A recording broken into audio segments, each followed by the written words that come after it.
Hello everyone, দেখো আজ কাঁঠালের আটি দিয়ে আমি একটা নতুন রেসিপি বানাবো। তো চলো দেখা যাক এই কাঁঠালের আটিগুলোকে কি করব। ঠিক আছে, ফার্স্টে এর খোসাগুলো ছাড়াবো।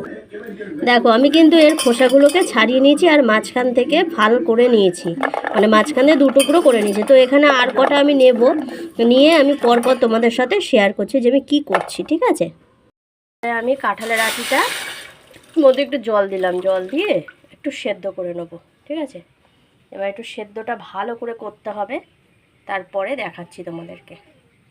আচ্ছা বন্ধুরা, এবারে আমি যে কাঁঠালের আটিটা সেদ্ধ করেছি তো মাখবো হচ্ছে এগুলো দিয়ে। এটা হচ্ছে মানে রসুনটাকে গোটা অবস্থাতেই আমি ভাজবো, আর শুকনো লঙ্কা ঝালের জন্য, আর পেঁয়াজটা ভাজবো যেরকম করে ঠিক আলু মাখে সেরকম করে। ঠিক আছে, তো এগুলো ভাজবো। তো তার আগে দেখে নিই আমি কাঁঠালের আটিটা যে সেদ্ধ করতে দিয়েছি ওটা সেদ্ধ হয়েছে নাকি। তো দেখো কাঁঠালের আটিটা কিন্তু মানে মনে হচ্ছে প্রায় সেদ্ধ হয়ে গেছে। তো আরেকটু হোক, ঠিক আছে, আরেকটু হোক, নাহলে ভালো করে মাখা যাবে না, শক্ত শক্ত থাকলে।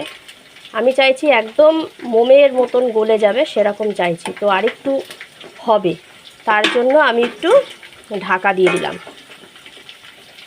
তো দেখো গাইস, কাঁঠালের আটিগুলো কিন্তু আমি সেদ্ধ করে নিয়েছি, আর এর গায়ের যে খোসাগুলো সেগুলো কিন্তু নখ দিয়ে দিয়ে আমি কিন্তু ছাড়িয়েছি। তো তোমরা যদি পারো কাঁচা অবস্থাতেই কিন্তু ছাড়িয়ে নিও, ঠিক আছে, না হলে একটু এক্সট্রা খাটনি আর একটু সময়টা নষ্ট হলো এই আর কি। তো এবারে দেখো কি করছি।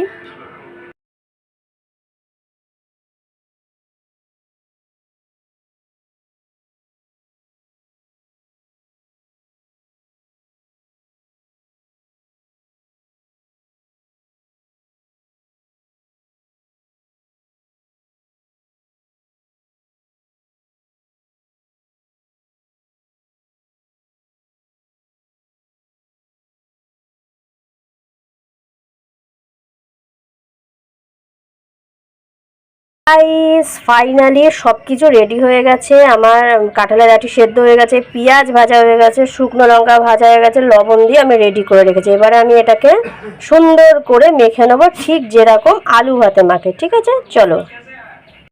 সো বন্ধুরা ফাইনালি কিন্তু আমার কাঁঠালের আটি মাখা রেডি টু সার্ভ। এবারে গরম ভাতে এটাকে মেখে খাও আর এর টেস্টটাকে অনুভব করো।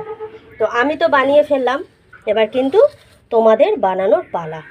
একদম ইজি, ঠিক আছে, শুধু একটু ভালো করে কাঁঠালের আটিটাকে সেদ্ধ করে নিলেই কিন্তু হয়ে যাবে। ঠিক আছে, তো চলো আজকের মতো এটুকুই, টাটা।